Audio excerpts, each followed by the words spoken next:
Halo, apa kabar? Pecinta serial drama India Bepanah Cinta luar biasa.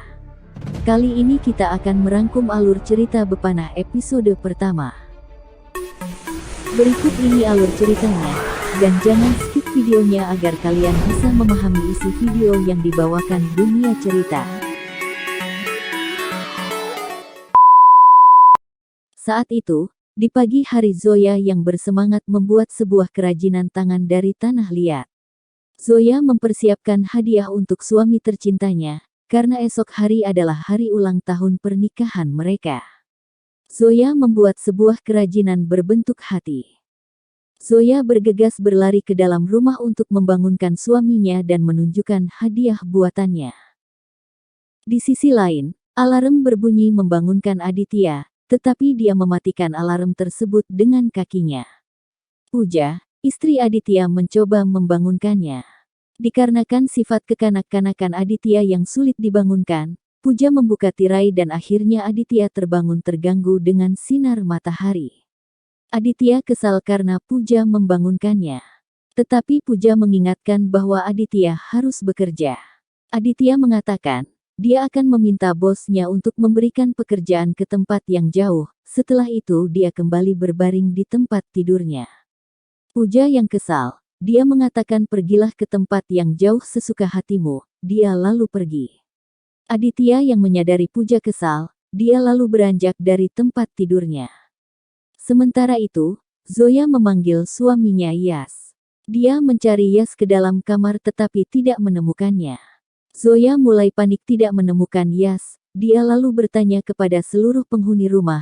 Seseorang memberitahukan bahwa Yas pergi pagi-pagi dengan sweternya. Zoya merasa tenang, dia tahu bahwa suaminya pergi jogging. Zoya menanyakan hasil karyanya kepada seluruh pelayan di rumahnya. Salah satu di antara mereka mengatakan bahwa hasil karyanya indah. Sementara yang lain berbisik seolah mengejek Zoya. Tiba-tiba terdengar suara Yas yang memuji hasil karya Zoya. Zoya senang melihat suaminya yang telah kembali, dia tersenyum bahagia mendapat pujian dari Yas dan memeluknya. Di sisi lain Aditya pergi ke kamar mandi untuk membersihkan dirinya, dia lalu berteriak bertanya kepada Puja, di mana pasta giginya.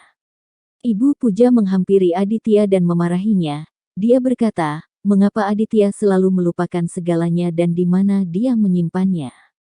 Bahkan dia pun lupa bahwa besok adalah hari ulang tahun Puja.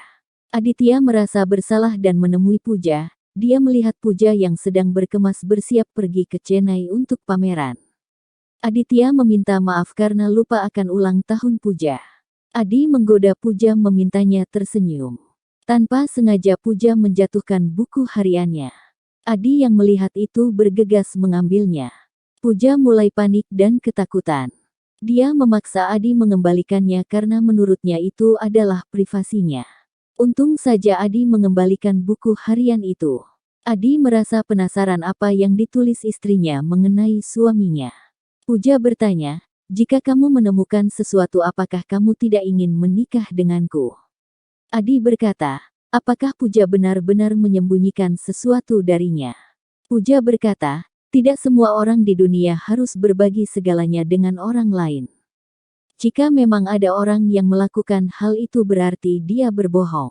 Adi lalu menghentikan Puja yang hendak pergi. Dengan rasa emosi Adi berkata, bahwa dia tidak pernah menyukai sebuah kebohongan. Puja menunduk dan mulai resah mendengar ucapan Adi. Di sisi lain, Zoya berinisiatif ingin merayakan anniversary dengan Yas, tetapi Yas mengatakan cukup baginya melihat Zoya mengenakan sebuah gaun. Zoya mulai menggoda Yas, dan Yas berkata, baginya, Zoya terlihat cantik dengan mengenakan gaun apapun. Zoya merasa malu dengan pujian dari Yas. Zoya kembali menggoda Yas dan mereka pun romantis bersama. Tiba-tiba ponsel Yas berbunyi mendapatkan sebuah pesan. Yas berniat mengeceknya, dia berpikir mungkin saja itu pesan penting. Zoya berkata, apakah ada hal yang lebih penting dari istrinya? Tetapi Yas bersikeras mengecek ponselnya. Setelah membaca pesan raut wajah Yas berubah. Sementara itu, Puja berusaha menjelaskan kepada Adi, tetapi Adi memintanya untuk duduk bersamanya. Adi berkata, bahwa dia akan izin untuk tidak bekerja ke kantornya dan meminta Puja membatalkan perjalanannya ke Chennai. Setelah itu mereka akan pergi ke Dubai selama 2 hari untuk berlibur dan mengundang teman-temannya. Tetapi Puja berkata, bahwa teman-temannya tahu ulang tahunnya besok dan bukan hari itu. Adi terlihat kesal akan hal itu. Puja mencoba menenangkan Adi dan berkata, mereka akan bertemu sebelum jam 12 malam, setelah perjalanannya dari Chennai dan setelah Adi terbang dari Kathmandu, karena Adi adalah seorang pilot dan mereka pun sepakat satu sama lain. Adi kembali mendekati Puja dan mencoba merayunya. Adi merasa berat melepaskan Puja pergi dan memohon Puja untuk tidak pergi. Tetapi Puja tetap berniat pergi. Adi menghentikan Puja dan berkata, bahwa kemanapun Puja pergi tidak ada satupun pria yang mencintainya lebih darinya. Puja hanya terdiam dan tidak meresponnya. Sementara itu, Yas memberitahu Zoya bahwa dia harus pergi untuk sebuah pekerjaan. Zoya merasa kesal, karena Yas baru saja kembali dari Mumbai dan akan pergi lagi meninggalkannya. Karena besok adalah anniversary mereka. Tapi menurut Yas pekerjaannya sangatlah penting, dan berjanji akan kembali sebelum tengah malam. Zoya lalu pergi dengan kesal. Zoya lalu mengemasi barang-barang Yas. Sementara di balkon, Yas sedang mencukur jenggotnya. Tiba-tiba Zoya menemukan kotak cincin terjatuh. Zoya terkejut melihat sebuah cincin yang indah. Dia berpikir itu adalah hadiah dari Yas di anniversary mereka. Zoya berteriak akan cincin tersebut. Yas terkejut tanpa sengaja melukai wajahnya. Zoya bahagia bergegas berlari menuju Yas dan memeluknya. Tetapi wajah Yas tidak sebahagia Zoya. Zoya bingung mengapa cincinnya longgar dan berpikir mungkin Yas lupa ukurannya. Tetapi Zoya tidak memperdulikannya karena bahagia, sementara Yas merasa bingung. Di kediaman Adi, Puja berpamitan dengan seluruh keluarganya termasuk Adi. Adi melambaikan tangannya melihat Puja pergi. Senyum di wajah Adi menghilang setelah melihat kedatangan ayahnya. Adi selalu berselisih faham dalam segala hal dengan ayah dan ibunya. Ayah Adi berkata, kepada Anjani ibu dari Adi, jika Puja pergi ke airport mengapa mereka tidak pergi bersama. Sontak semua orang terkejut terutama Adi. Adi yang kesal dia berkata kepada ibunya, meminta ibunya menyampaikan kepada ayahnya, bahwa dia tidak bertanya pendapat siapapun. Kemarahan terlihat di wajah ayah Adi. Di tempat lain, Zoya mengantarkan suaminya yang bersiap pergi. Setelah Yas pergi Zoya berkata, dia tahu Yas meninggalkannya karena sesuatu hal penting. Tetapi dia merasa khawatir dan kesal. Tetapi Zoya kembali tersenyum melihat cincinnya. Tiba-tiba Zoya terkejut mendengar suara petir, dia mengkhawatirkan suaminya akan terlambat pulang. Di sisi lain Adi yang merupakan seorang pilot, bersiap dengan perjalanannya. Tiba-tiba cuaca memburuk, Adi meminta kepada seluruh penumpangnya, untuk tidak perlu khawatir atas gangguan tersebut. Seorang penumpang mengalami serangan jantung. Semua orang terlihat panik. Pramugari memberitahukan Adi akan hal tersebut. Adi lalu meminta izin pendaratan ke ATC karena ada pasien yang sakit. ATC meminta Adi kembali ke Delhi, karena tidak mungkin dia mendarat di salah satu airport terdekat.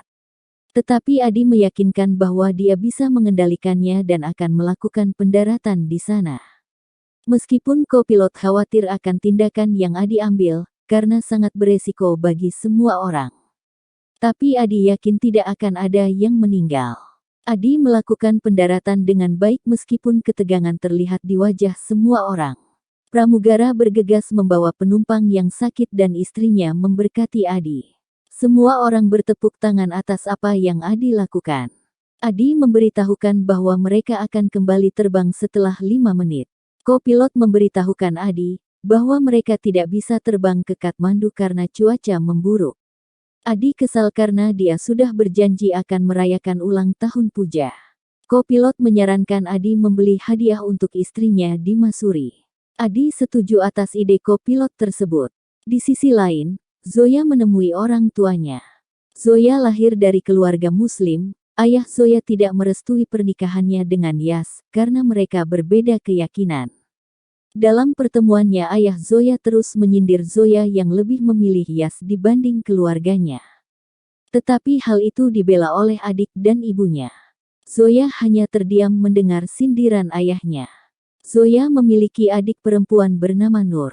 Zoya menunjukkan cincin pemberian Yas kepada Nur. Nur ikut bahagia atas hal itu. Nur lalu bertanya, hadiah apa yang dia akan berikan kepada Yas? Zoya hanya tersenyum. Ayah Zoya yang kesal mendengar Nur dan Zoya terus membicarakan Yas, dia lalu masuk ke dalam rumah.